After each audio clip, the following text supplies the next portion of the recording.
გამარჯობათ მეგობრებო, ყველას მოკითხვა, ბედნიერება, სიხარული და ყველაფერი კარგები. ეხლა სპეციალურად მოვედი აქა, ერთი სული მქონდა. სამწუხაროდ ვერ მოვახერხე დღისით მოსვლა, იმიტომ რომ დღისით უფრო ეფექტური იქნებოდა, მაგრამ ძალიან ბევრი საქმეები მქონდა და ამასობაში, ასე ვთქვათ, დამიბნედა.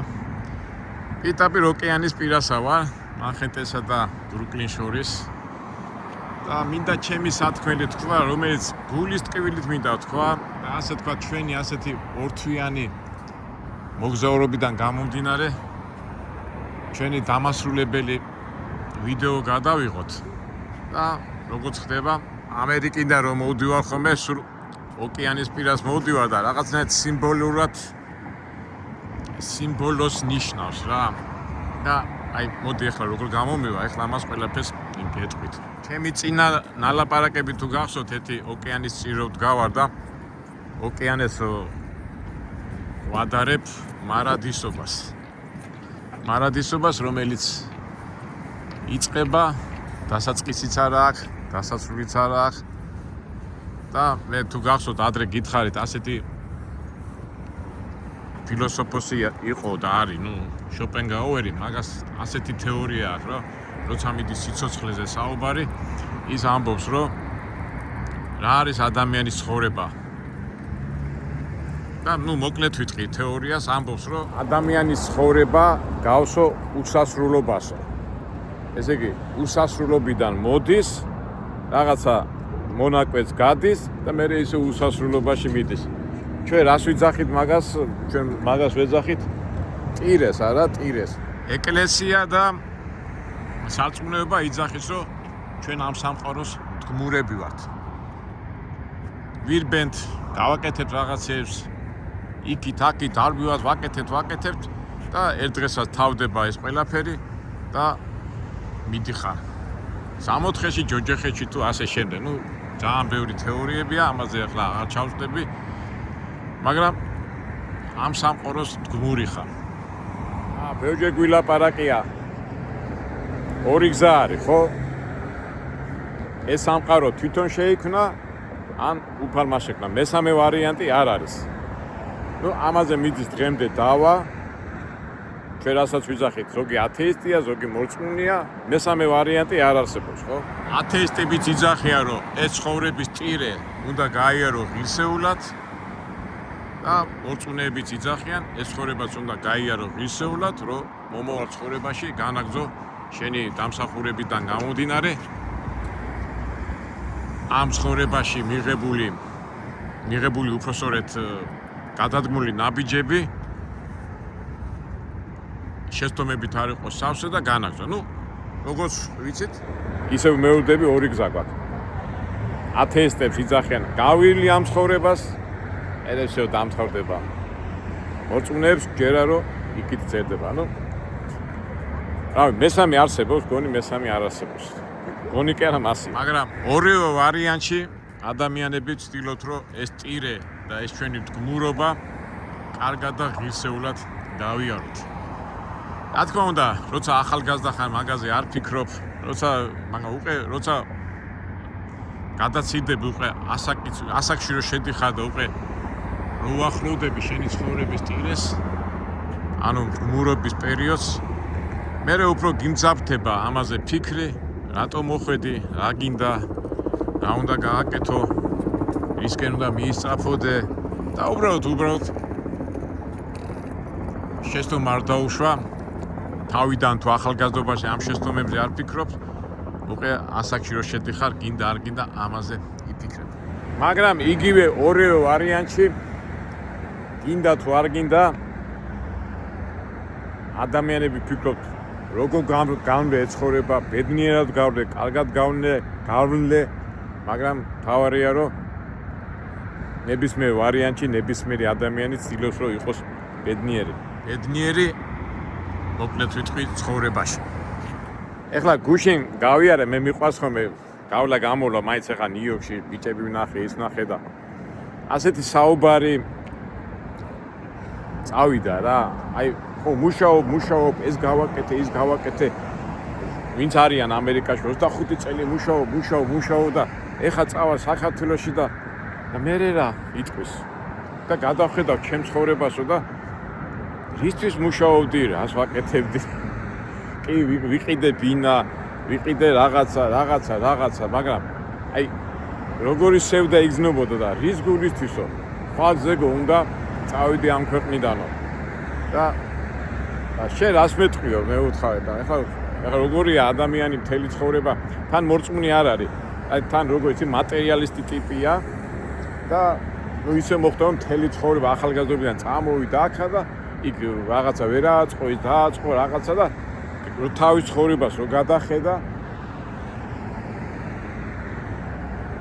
მუშაობის მეტი და იმის მეტი არაფერი არ არის და ამას ნანობდა. ეხლა მასეთ შემთხვევაში მოგეხსენებათ მეგობრებო, მე პირადად ყოველთვის ვცდილობ ხოლმე რომ ადამიანს არ დავძაბო და ყოველთვის მე ამ თემას მე კიდევ განვაცობ ამ ჩვენ ვიდეოში რომ ადამიანი რო ცხოვრობს და როცა ხედავს რომ ადამიანი შფოთია ან რაღაცა შფოთიური სიტუაცია ნებისმიერი ადამიანი უნდა ცდილობდეს რომ ეს შფოთი დააშოშმინოს და ეხლა მე ამ კაცს უყურებდი და ხედავ რომ ადამიანი ღელავს და სინანური ძნობა აქვს და სევდა აქვს რომ რა იყო ჩემი ცხოვრებაო მარტო მუშაობაო და ნუ მე დავამშვიდე რომ თავარია შვიდათ იყო შეხო რაღაცა გააკეთე მაგრამ ისე ვერ დავამშვიდობ ეს დავამშვიდე ეს ადამიანი ნუ რაღაცნაირად და მე დავშოდი და მე მინდა ეს თემა დღესაც აი ახლა ამ ვიდეოში განვავრცო და თქვა ასეთი მოთხრობა აქვს კუპრინია რუსია და აი ეს მაგალითი მინდა მოვყვე ერთი სან-ფრანცისკოელი ბიზნესმენის ეხება რა მაგარი მოთხრობა ამ კაცმა დაისახა ოცნებად რომ უნდა გახდებს დიდარი და რომ გახდებოდა 50 თქვა 50 წლის რომ გახდებოდა ფულს მოაგროვებდა და 50 წლის შემდეგ დაანებებდა მუშაობას თავს და წავიდოდა და თემსოფლიოს მოივლიდა და ინებიურებდა. ამ კაცმა იმუშავა, ძალიან ბევრი იმუშავა, გონი 50 მთელი ცხოვრება იმუშავა, წარმატებას მიაღწია, იქ საწარმოები გახსნა, ყველაფერი, ნუ მილიონერი გახდა და მოვიდა ის დრო, როდესაც თავის ოცნება უნდა განახორციელოს და დაждდება გემზე და გონი მოთხრობას ქვია ვენეციისკენ და გემი წავა ვენეციაში. გემი რომ მოადგება ნავსადგურს ეს ჩვენი მილიონერი, ბედნიერი ადამიანი აბადრული სახით გადმოდის ნავსადგურზე გული ცუდად ხდება, გული არ ტყავს და კვდება. და მრავალი წეტილი ამითავდება მთელი მოთხრობა. აი წარმოიდგინეთ მეგობრებო, ამ მოთხრობას რო წაიკითხავთ, თუნდაც ახლა რაც მე მოვყევი, რა შეგრძნება დარჩება ადამიანს და ის ჩვენი მეგობარიც მაგას ამბობდა, აი მუშაობ და საქართველოში დავისვენებ ხო, მაგრამ ეხლა ამას ხო არ ვეტყოდი ადამიანს, ხო? ეს ისეთი თემაა. მაგრამ ისეთი თემაა, რომელსაც ვარიანტი არა ნებისმიერ დროს ნებისმიერ ადამიანმა უნდა დაფიქრდეს. შეიძლება ახალგაზრდობაში ვერ ფიქრობს ამას, ვერ ანალიზებს, მაგრამ მოვა დრო და გინდა არ გინდა დაფიქრდები. აი უკვე მოვედით ჩვენ სათქმელზე და რითაც დავიწყე ჩემი საუბარი ოკეანი და წყალი ხო? სიმბოლურად წყალი ხო თქვი ოკეანი არის მარადისობის ნიშანი და მოხვედიან რაღაცები გააკეთე, აშენე შენობები, ის გააკეთე, ეს გააკეთე, ის გააკეთე და ბახ უცბად კვდები და მიწაში ჩაგდებენ სიტყვაზე ოკეანეში და ისე უსასრულობაში ხარ. ვა, მე ვფიქრობ, კაცო, ეს ამდენი რაღაცა რომ ავაშენე, გავაკეთე, ის გავაკეთე, იმისთვის გავაკეთე, რომ აი ესეთი უსასრულობაში გავხდე. ნუ, მეგობრებო, ხვდებით ხო, სიმბოლურად ლაპარაკობ. გონია რაღაცას ტოვებ, ამდენი რაღაცები და მე ისე უსასრულობაში გადადიხარ. რო დაფიქრდე, მაგარი ის არის, ხო? მაგრამ ამ დროს მერტი რაც გეუბნება, შენ ეს ცხოვრება არ თავდება. შენ გძელდება, ეს მორწმუნეთვის ძალიან ადვილია, მაგრამ ვინც მორწმუნე არ არის და არ ჯერა ამ ღმერთის, იმას რანუგეში უნდა მისცე. ესე იგი რაღაცას აკეთებს, მთელი ენერგია დაახარჯავ ამის გაკეთებაში და მე ერთი დღე მოდის და არაფერი აღარ ახარ, არავის არ ახსოვხარ და რა. ძნელი არა მეგობრებო, ეხლა დაფიქრდი. მაგრამ გავიხსენოთ ისევ ჩვენი გოდერძე ჩოხელი, გახსოვს ის ადამიანთა სევდა რო არის და პაპას რო ეკითხებიან, პაპაო, რა არის ბედნიერებაო? და პაპა რას ამბობს, ბედნიერება ის არისო, რომ ამ ქვეყანაზე მოსაგონარს დატოვებ. გახსოვთ მე დეტროიტში რო ვიყავით და გოგოებთან რო ვთქვი მოსაგონარს დატოვებო და რატო კაცო მე რომ მოვკვდები მე რა თქინდა ვის ისაო და მაშინ ვერ გაიგეს და ეხლა ჩვენ ჩემო მაყურებლებო და მეგობრებო ვინც უყურებთ ეხლა ჩემი აზრით თქვენ გაიგებთ აი პაპა მე მაგათ ვეთანხმები აი ადამიანის ბედნიერია მაშინა როდესაც ის მოსაგონარს დატოვებს მაგრამ მე დავამატებ მოსაგონარს კარგ მოსაგონარს რა ოქროს სიტყვები თქვა იმ პაპამ ხო გინდა არ გინდა ამ ქვეყნიდან წავართ ეს ტირე და მდგომარეობა დამთავრდება დარჩება მოსაგონარი ეხლა ძნელია ხო ეხლა რომ დაფიქრდე ეხლა რა მოსაგონარი უნდა იყოს ამ არადიულობაში ამ სივრცეში ოკეანის სახით მაგრამ არა ჩვენი ცხოვრება ჩვენი ყველაფერი მოქმედება ჩება მოგონებაში და რა თქმა უნდა ყველა უნდა შევეცადოთ რომ ეს მოგონება იყოს კარგი და ღირსეული არ არის აუცილებელი რაღაც გრანდიოზული გააკეთო ან გამოგივა არ გამოგივა მაგრამ მოსაგონარს ტკბილ მოსაგონარს და კარგ საქმიანებს მოსაგონარს სიდიდედა მასშტაბები არა კი შეიძლება ეხლა ამ ხელა შენობები ააშენო ის ააშენო ასე ააშენო მაგრამ როგორი გზით რა გზით და ამ ვინც ეს ააშენა და ვინც დატოვა რა გზით გაიარა და ახსოვს ისა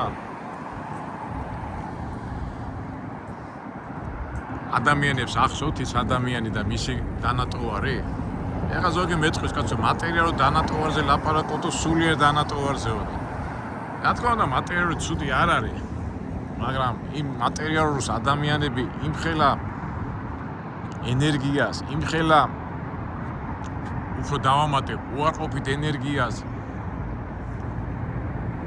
პროვოკაციებს მახინაციებს ავი 1000 რაღაცას აი იმ დღეს სტალინის დაბადების დღე იყო და აი ისი აქეს აი მე გულათრიად გითხრათ კი ეხლა ქართველია და ბევრი საქმე გააკეთა და აი რის ხარჯზე მეგობრებო აი დაფიქრდით რა მე მაგათად აი ვერ ხვდები ეს რატო ხდება ასე მოგეხსენებათ ხო სტალინის აქებენ რომ აი ღარიბი ქვეყანა ჩაიბარა ის დრო იყო ისეთი რომ მასე რო არ მოქცეულიყო ციხეები რო არ გაევსო პატიმრებით ესეთი მკაცრი რო არ ყოფილიყო ისეთი ღირსეული და მაგარი ქვეყანა არ გამოვიდო და ღარიბი ქვეყანა ჩაიბარა რუსეთის სახით და ატომური ის დატოვა და ნუ მე ახლა არ ვიცი მე ობიექტურად მინდა მოიქცე ყველაფერზე მაგრამ აი არ გამოდის კი ვთქვათ იქ დაბალი ფასები იყო ის იყო ეს იყო მაგრამ რის ხარჯზე მეგობრებო გადახედეთ მთელი ციხეები გადატენილი იყო ინტელიგენცია ამოხოცა ღირებულობა და არა სხვანაირად არ შეიძლებოდა სხვანაირად ქვეყანას ვერ მართავ და აი დღესაც აი ჩვენთან თუნდა ახლა მე ცოტა არ მინდა ახლა პოლიტიკაზე გადავიდე მაგრამ მაინც უნდა გადავიდე თუ ჩემი გულის ტკივილია ეთი სტალინი გააცოცხლა და აი ეს მოაწესრიგებს ყველაფერს საქმეს მაგრამ უყურეთ მეგობრებო გააცოცხლა როგორ რა ესე უნდა გააცოცხლოს და გადარიოს და გადმოუაროს და გადათელოს მთელი მოსახლეობა და წესრიგში მოიყვანს ამით ეს არის გამოსავალი აი აქ არის ცოტა ჩიხი რა მე ახლა ისეთ თემას ვეხები ამ ვიდეოში ამას ყველაფერს ვერ ახსნი მაგრამ მაგარი საწინააღმდეგო ის არის მაგრამ რომ პირადად ახლა მე უკვე აქ უკვე ობიექტური მინდა თქვა რომ იმის გულიცის რომ ქვეყანა ააშენონ და გადაუარო და რა მოგონება გაქვს დატოვებული რომ ეხლა სტალინის რო ახსენებ უცბად გახსენდება ნუ აი გულაგები, ციხეები, ომები, აი მეორე მსოფლიო ომი მოიგო. იმან მოიგო. კი, მაგრამ კი, მოიგო მეორე მსოფლიო ომი, მაგრამ ვის მოუგო? ჰიტლერს. იმანაც ხო დანატოვარი დატავა, აი წარმოიდგინეთ რა და იმის დანატოვარი ცუდია და სტალინის დანატოვარი კარგიაო რა, ასე ადარებენ, მაგრამ ორივე იყო რის ხარჯზე, ხო? კონცლაგერები რო იყო, ჯერ სტალინის დროს იყო მოგონილი და მერე შემოიღო, რა ქვია, ჰიტლერმა და ამ კონცლაგერები ვინ არის კარგი და ვინ არის ცუდი, ნუ ამ თემაზე დისკუსიები შეიძლება, მაგრამ ყოველ შემთხვევაში მაგათი დანატოვარი კი მისი დანატოვარი სახელი და ის კი დარჩა, მაგრამ და ძალიან ბევრი კითხვები. ხოდი ახლა გადავიდეთ ჩვენ ამბებზე, უკვე ძალიან ფართო თემაზე გადავიდეთ, ჩვენ ამბებზე გადავიდეთ. რა თქმა უნდა, მეგობრო, რითი დავიწყე ჩვენი გზები და ჩვენც ხო უნდა დავტოვოთ რაღაც დანატოვარი და უბრალოდ მე ამაზე რო ვფიქრობ ხოლმე, ყველაზე კარგი გამოსავალი აი ხშირად ვამბობ ხოლმე, უნდა იყო ობიექტური და მე აი ჩემ სამივე შვილს და ჩემ მეგობრების შვილებსაც სულ ვეუბნები რა. ყველაზე მარტივი ფორმულა ცხოვრების არის, როდესაც ყველაფერს არქმევ თავის სახელს. არც მარჯვნივ, არც მარცხნივ. რა თქმა უნდა, ყველაფერს არქმევ თავის სახელს და წყნარად ჩვიდად უყურებ. და შენ ცდილობ, რომ ეს რეალურად სწორად შეაფასო ყველაფერი, მაგრამ სამწუხაროდ ცხოვრებაში ასე არ არის, ხო? ხედავ, რომ თეთრზე შავს ამბობენ, შავზე თეთრს ამბობენ, იმაზე ამას ამბობენ და არის ორომტრიალი და ზოგჯერ ჩემ შვილებსაც უჭით ხოლმე, რა ხდება ამ ქვეყანაზე, მაგრამ მეც კი მიკვის, იმიტომ რომ იმდენად აერია სიტუაცია და აქაც იგივე ფორმულაა რა. ადამიანები თავის სახეს არ არქმევენ ყველაფერს. პოლიტიკოსები, ადამიანები, რავი, რაც არის, ყველაფერი არის ძალიან დიდი ორომტრიალი. და ძალიან ძნელია ამ სიტუაციაში. იქ ახლა მოდის მორალური ისა, სიხარბის ამბავი, ღორობის ამბავი, ეს ემოციები, ადამიანთა ნებები, რომელიც ნებებიდან გამოდენი ადამიანი ძალიან ბევრ შეცდომებს უშვებს და პირველი შეცდომა ის არის, რომ ადამიანებს გვეზარება ფიქრი და იმას არ გვეზარება ფიქრი და ჩვენი ემოციებიდან, გულიდან გამომდინარე ვარქმევთ ყველაფერს და რომელიც არის მარაზმი. ბოდიში და მეგობრებო, ძალიან ბევრს მაგრამ მაინც მინდა რა, იმიტომ გულის ტყივილით მინდა, იმიტომ რომ რითი დავიწყო, რომ აი ჩვენ ცხოვრება რა არის, აი მოძრაობთ რაღაცა ხო გვინდა დავტოვოთ რა და ვინაიდან საქართველოში მოდივარ ახლა და მეც ჩემებურად მინდა რომ რაღაცნაირად ჩემი გულის ტყივილი თქვა, იმიტომ რომ დიდი გულის ტყივილით მოდივარ საქართველოში მიმდინარე პროცესებიდან გამომდინარე და იქიდან გამომდინარე რაც ხდება საქართველოში და პირდაპირ ვამბობ, მე ამ სიტყვის არ მეშინია, არავის შეურაცხყოფას არ ვაყენებ, მაგრამ ფაქტია, რომ საქართველოში არის ძალიან დიდი არეულობა, სიგიჟე, გადარეულობა, იმიტომ რომ ფეს თავის სახეს არ ვარქმევ.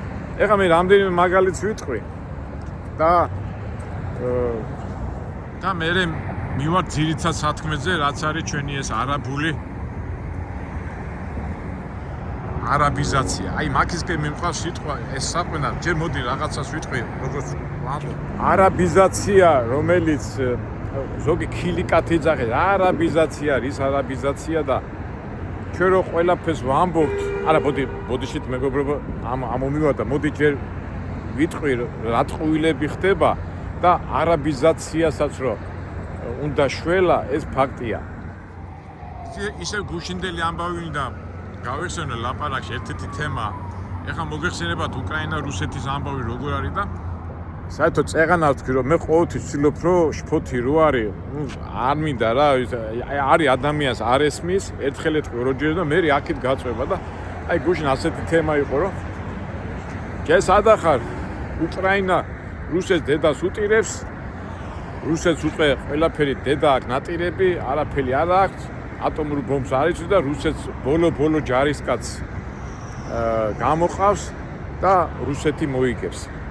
ისა უკრაინა მოიგებს. ეხლა უყურებ ამ ადამიანს და ფიქრობ, კაცო, როგორ გინდა ეხლა უთხრა, რომ რა იმას იძახის, კაცო, მოდი შეხედი ამას, მაგრამ ჩაურტყი ერთი სიტყვა, რომ მეთქი როგორ კაცო ტერიტორიები დაკარგულია, ტოლები მთელი უკრაინა დაანგრეულია.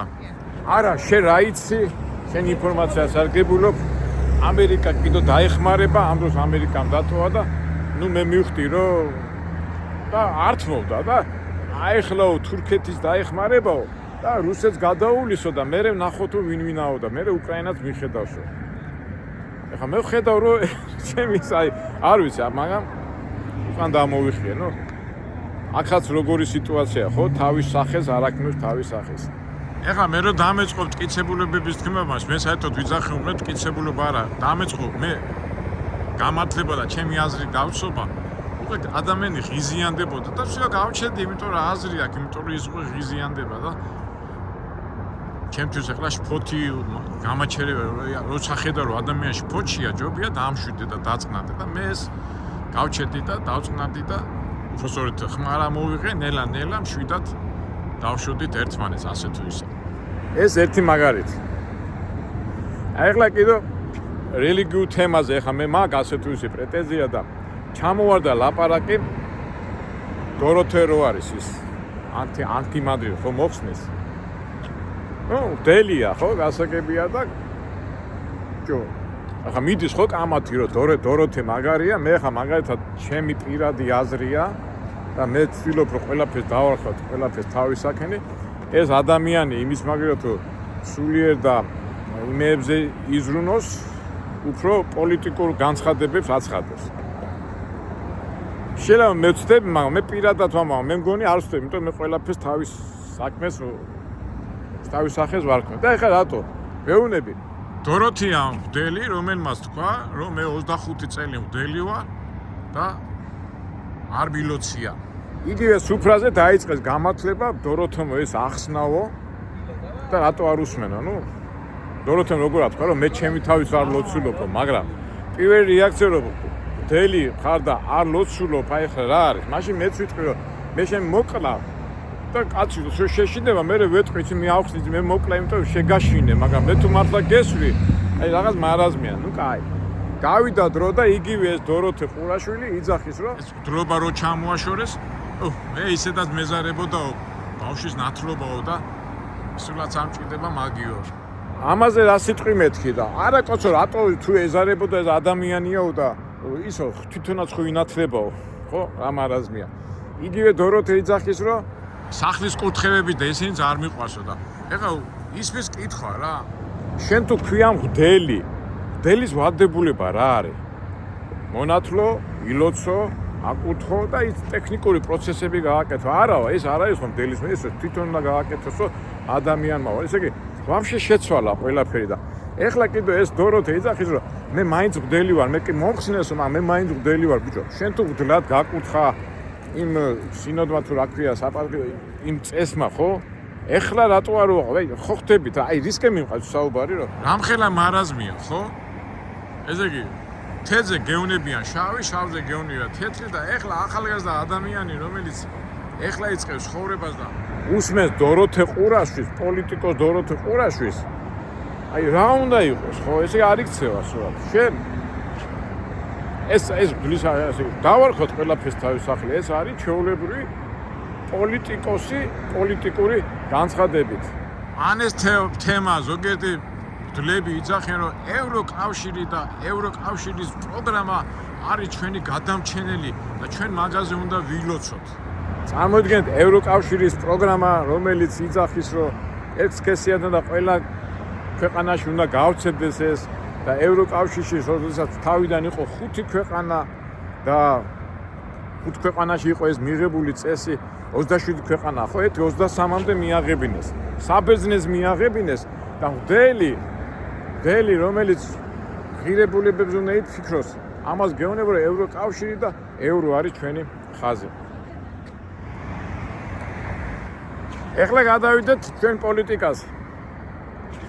ჩვენ ვაშელებთ დემოკრატიულ ქვეყანას, უნიკალური ქვეყანა გვაქვს.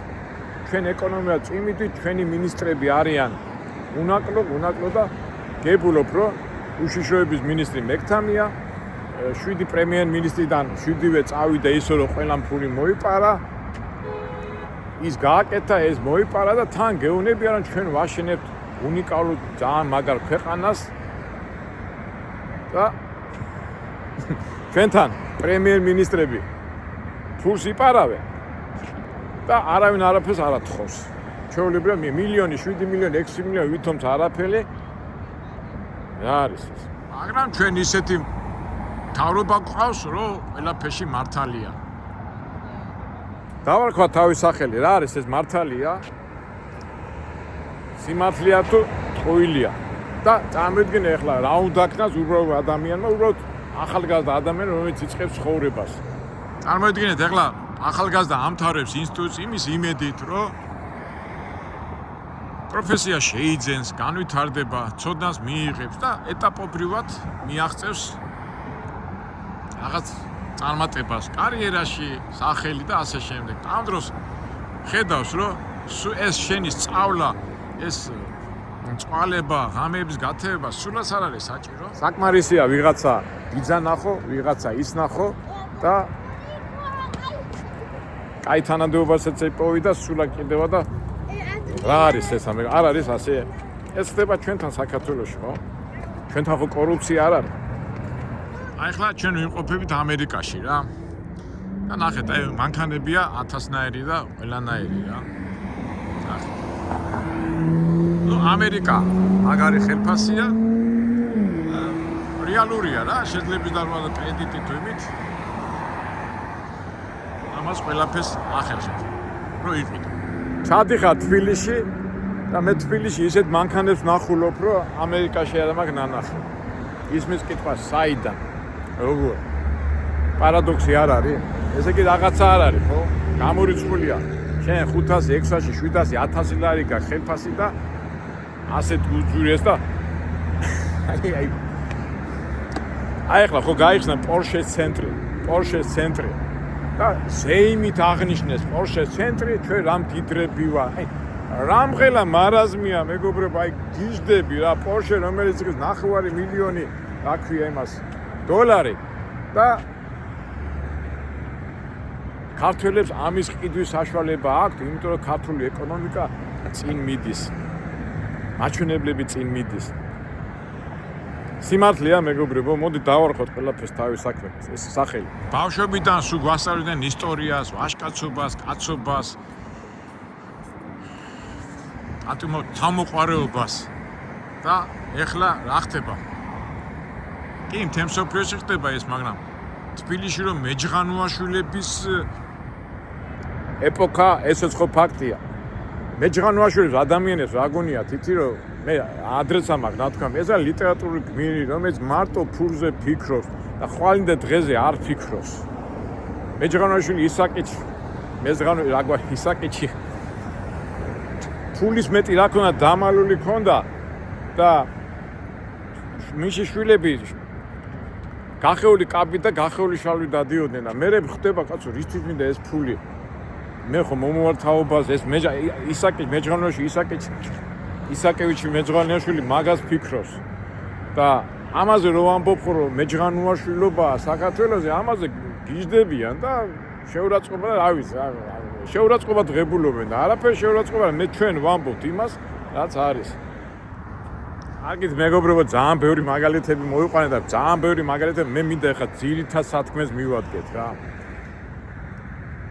აი ხლა ბადაღებული არაბიზაცია და ხალხ დაგვსინიან. ჩვენო ბიზნეს ვაკეთებ, ინვესტიციაო. როგორ არის ინვესტიცია? კი, პროექტს აკეთებს ის უცხოელი და უცხოელებზე ყიდის. ის ვიღაცა მოგებას, ვიღაცა ტიპი ჩაიდებს ფულს და დაგრჩება უცხოელებით დასახლებული ორი ქალაქი. ეს ეთნოგრაფიაზე არ იმოქმედებს. დემოგრაფიაზე არ იმოქმედებს, გვიმკიცებენ ეს მეჯღანუაშვილები და გვეუბნებიან რომ ჩვენ ყველაფერს გავაკონტროლებთო. იმ იმ ემიგრაციის თქვათ იმაზე აქვს გადა, აი ეს ემიგრაცია რომ მოდის და ეს უკონტროლო ემიგრაცია. კი, რა თქმა უნდა, ესეც გასაკეთებელია, მაგრამ ჩვენ გავაკონტროლებთ და იმასაც გავაკონტროლებთო. და ჯერ რა თქვენ მეგობრებო, მეჯღანვაშვილების ეპოქის მთავრობაში და სახელმწიფოში ეს გაკონტროლდება და ჩვენ 5-6 წლის შემდეგ უმცირესობაში არ ვიქნებით, ისედაც ნახევარი საქართველოს დაცლილია და უბრალოდასაც გეტყვი. ჩვენ მაინც ჩვენსაც გავაკეთებთ. და კი, პრობლემების მეტი რა გვაქვს საქართველოში, მაგრამ მე ამჟამად ეს მიმაჩნია ერთ-ერთ ყველაზე საშინელ თემად. აი ახლა თუ არ გავაკეთეთ ეს, იქნება მე საშინელება. აი რო ამბობდი რომ ცხოვრე ისე უნდა იცხოვრო რომ მოსაგონარი დატოვო და წარმოიდგინეთ ჩვენ 10, 15, 20 წლის შემდეგ მე ჩემი თაობა რო წავა ამ ქვეყნიდან და საქართველოს ნაცვლად ქართლის ნაცვლად დაგრჩება ეს უცხო პლაის, უცხო ტომელები ისინი და ეს იქნება ჩემი საქმე. მე ეხლა დეთან მე ხო სახლი ავაშენე. მე ხო ამ ხელა რაღაცა გავაკეთე, მე ხო შვილებს დაუტოვე. და გავადრო და იტყვიან, აი ჩვენმა თაობამ რა გააკეთა. ჩვენ ხო ისტორიას სწავლობთ, აი დავით აღმაშენებელი, გიორგი წყინვალე რაღაცა ხო მოვიტანეთ. და რა იქნება 10-15 წლის შემდეგ? მე რო წავალ ამ ქვეყნიდან და მე ჩემი შვილი მეტყვის, რა გააკეთე შენი სამშობლოსთვის? კი, რაღაცა დამიტოვე, ის დამიტოვე, მაგრამ რა თმინდა? მასე კოსმოპოლიტი, აი ნიუ-იორკი, ეხლა ნიუ-იორკი როგორი კოსმოპოლიტური ქალაქია, მაგრამ ეს ნიუ-იორკია, მაგრამ საქართველოს გვინდა ეს კოსმოპოლიტიზმი და ვიღაცეები. აი გიждები, კაცო, აი აფხაზეთი რო აფხაზეთია რუსეთთან აქვს, მაგრამ ერთი ნაბიჯი, ერთი მიწა არ გაუყიდია. აი წარმოიდგინეთ, აფხაზები და რა გახდა ეს სასწაული, ეს მეჯღანვაშვილებმა როგორ უნდა გვაჯობონ რა? ან მეჯღანვაშვილებმა როგორ უნდა გაიტანონ თავისი? მაგრამ ვერ გაიტანენ მეგობრებო და მე მაქვს ახლა ასეთი გზა, რამდენიმე ხა გონი ბევრს ლაპარაკობ, მაგრამ რისკენ მიმყავს მე ახლა ვიტყვი.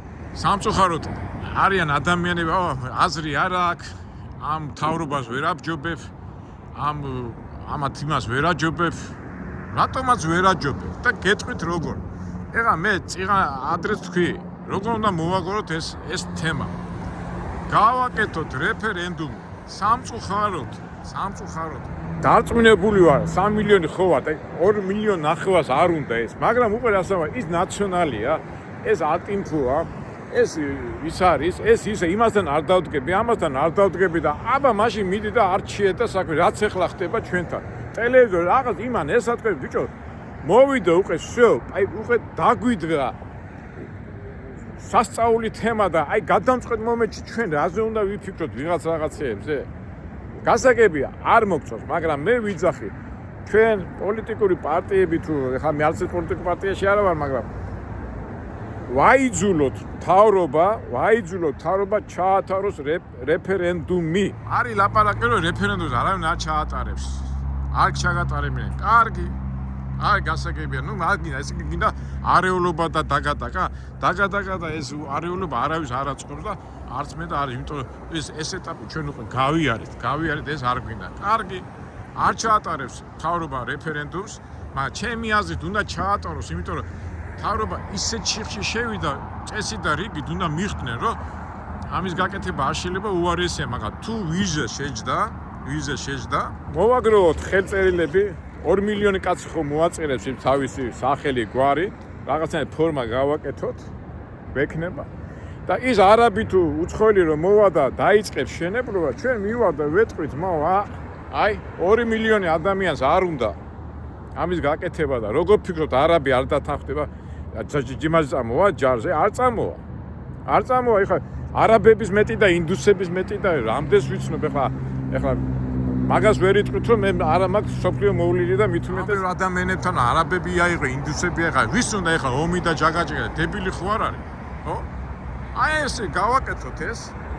არ ჩაატარებს რეფერენდუმს თავრობა, მოვაგროვოთ ხელწერილს. შენ ნუ დადგები ჩემთან კაცო, შენ ნაციონალი ხარ, ნუ დადგები და ის ხელი მომიწერე იმასთან და რო გაიჩითება ის ვიღაცა, რა ქვია იმას. არაბი და ის რო დაიწყებს შენობა ჩვენ მივართ ამას ვეთქვით. ეხლა გამოდიან ხომ ეკონომიური ისა არ მაინტერესებს ეკონომიური მე მინდა რომ საქართველოში ქართველი ცხოვრობდეს და სტუმარი ჩამოვიდეს რამდენიც უნდა და რამდენჯერ ვილაპარაკეთ ეს პრობლემა ინგლისაცაა, ამერიკასაცაა, გერმანიასაც აქვს და ჩვენ ეს საწყალი გაუბედურებული, გაცეჩანაკებული ხალხი ნახევრად გაცლილი საზღვარგარეთ ამათ გაუძლებ ამ არაბების იმას ყოველ ნახეთ ვიდეოებში რა ხდება როგორ იქცევიან მიწა საკუთრებაში აძლევ ეხლა სხვათაშორის ის ჯონდი ბაღათურიას პროექტი დაიდო რაღაცა პროექტია სხვათაშორის კარგია მაგაზეც უნდა იმუშაოთ მაგრამ ამ შემთხვევაში არანაირი არაბული ქალაქი არ უნდა გაკეთდეს უნდა შევაჩეროთ ეს ამბავი და დაждდნენ და მე უკვე ნენელა იფიქრო თუნდაც ბოლოს და ბოლოს ეს თქვენი მთავრობა არაფრად რო აქვს ეს ხო ფაქტია რაღაცა თემა რო იქნება წინასწარ მოიყვანე მეცნიერები მოიყვანე სპეციალისტები და განსაზღვრე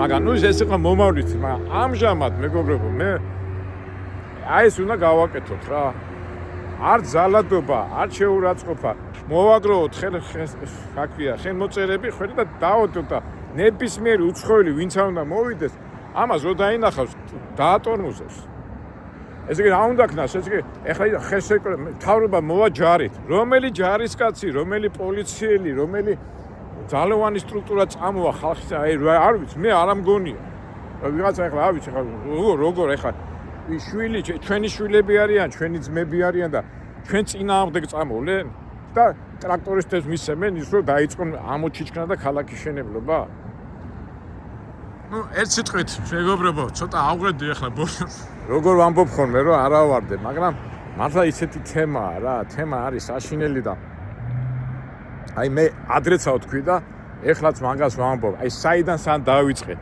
რა არის ჩვენი ცხოვრება არის ჩვენ თუ რაღაც დანატოვარს დავტოვეთ და ნამდვილად არ მინდა არც მე არც ჩემ შვილებს არც ჩემ მეგობრებს რომ გავიდეს 10 15 20 50 წელი და თქვა ეს არიფების თაობა იყო და მოგცეთ და სამწუხაროდ კოსმოპოლიტიზმი და ისევ ცერდება და ნაღდად არ მინდა და რითაც დავიწყე კი რაღაცებს ვაკეთებ დარგვივად მაგრამ ჩვენ რო წავალთ ცხოვრებაში და აი უსასრულობაში რომ გადავალთ არ მინდა რომ უსასრულობაში დავიკარქო მინდა და თუ არ დავიკარქები ისეთი სახელი დამჩეს რომ კარგი მოგონება დაგჩეს ბოლოს და ბოლოს ჩვენ დაობაჭი ცხოვრება ასეთი ზოგი მიდის ზოგი მოდის მაგრამ საერთო ჯამში ყველა მიდის მაგრამ დანატოვარი უნდა დავტოვოთ კარგი აი ასეთი ვიდეო ჩავთე ჩემო მეგობრებო რა ვიცი აი ვერ მოვიწვინე და რა ვიცი გონი ყველა ეხა ჩვენ მაგათაც რეფერენდუმი ჩავატარეთ ჩვენ არხზე 10 კაციდან ერთმოორმა 10-ვე დათანხმდა იმას რომ არანაირი არაბიზაცია არ უნდა იყოს და ეს უნდა გავცედეს სხვა მასშტაბითაც რა ვიცი ეხლა ეს ჩემი პატარა ვიდეოს თუ ვინმე მოусმეს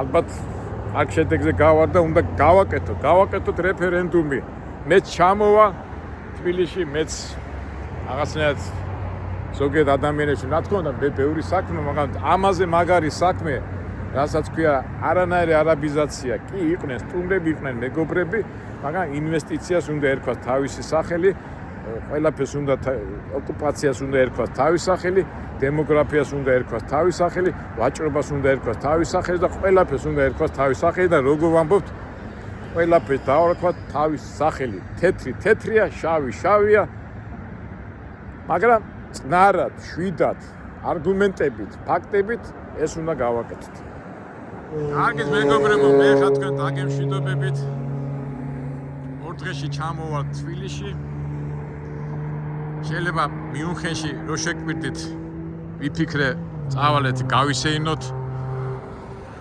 ეთი აეროპორტიდან გავართ და ნახოთ უკვე გამოგვივა არ გამოგვივა და თბილისში მაინც შევხვდებით თბილისში ჩემი შეხვედრა თუ გინდათ დილის საათებში ვარ რუსთაველის 36 ნომერში და ერთ სიტყვით საქართველოში ვარ და დანარჩენი გვინდა რომ ჩვენი საქართველო იყოს ბედნიერი, ჩვენი საქართველო იყოს ძლიერი და იყოს ღირსეული და ისე და ისე მეორდები არ დავიღლები. ისეთი ცხოვრება გავნოთ, რომ რომ წავალთ ამ ქვეყნიდან ჩვენი სახელი კაი მოსაგონარი დავტოვოთ.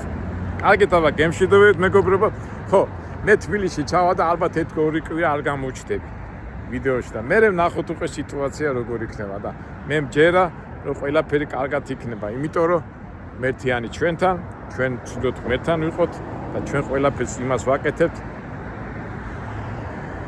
რასაც ღმერთს მოეწონება, უბრალოდ რასაც ღმერთი გვასწავლის და ისე ვიცხოვროთ, რომ მის წინაშე რომ წავდგებით, ჩვენი განვლილი ცხოვრების არ შეგცვლას.